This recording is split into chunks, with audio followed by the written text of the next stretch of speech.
90-cı illərdə Azərbaycanda alimlərin dolanışığı ağır keçirdi və onlar işləmək üçün qardaş ölkəyə, yəni Türkiyəyə üst tuturdular. Sizin də gedişiniz bu səbəbdən idi, Aygün xanım? Xeyr, mən təşəkkür edirəm ki, bu sorunu soruşdunuz. Kiçik yaşlarımdan etibarən hər halda rəhmətli atamın və rəhmətli anamın burada böyük əməyi var. Allah bütün ölənlərimizə rəhmət eyləsin.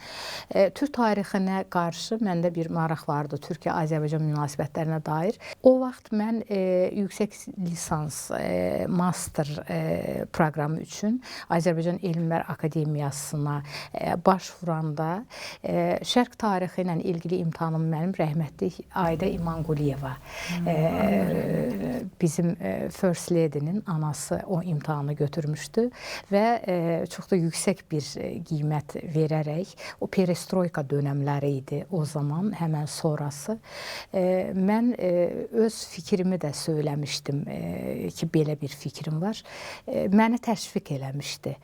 Çünki bilirsiniz ki, rəhmətli professor Ayda xanım Azərbaycanda buna orientalist deyirlər, şərqiyyatçılıq üzrə xüsusilə ərəb ədəbiyyatı tərcümələr bir işıq tutan və ilk olaraq bunu eləyən bir qadın ziyalı alim idi. O yönə bəlkə də cəsarət vermişdi deyim. Çox qısa bir dialoq olmuşdu, amma mən fikrimi söyləmişdim.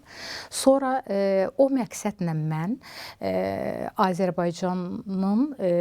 Azərbaycanlı mühacirlərin Türkiyədəki siyasi həyatlarını araşdıra bilmək üçün İstanbul Universitetində, burada aldığım Bakı Dövlət Universiteti məzunuyum. Mən təhsili yetərsiz olduğu üçün deyil, Sovet hökuməti dönəmində yetərli məlumatlar olmadığı üçün haqlı olaraq təhsilimi orada yüksək qismini davam elətdirmək üçün o məqsədlə, təhsil amacı ilə getmişdim. Tariximiz kimi, tariximizin taleyi insanların taleyinə də təsir edir. Mən Arazın o biri tərəfindən olan, Təbrizin Qarabağlar məhəlləsindən olan bir insanla, bir Azərbaycan türkü ilə ailə həyatı qurduğum üçün, sualımız var o barədə. Bəli, ailə həyatı qurduğumuz üçün artıq Türkiyədə həyatımı davam elətdirdim.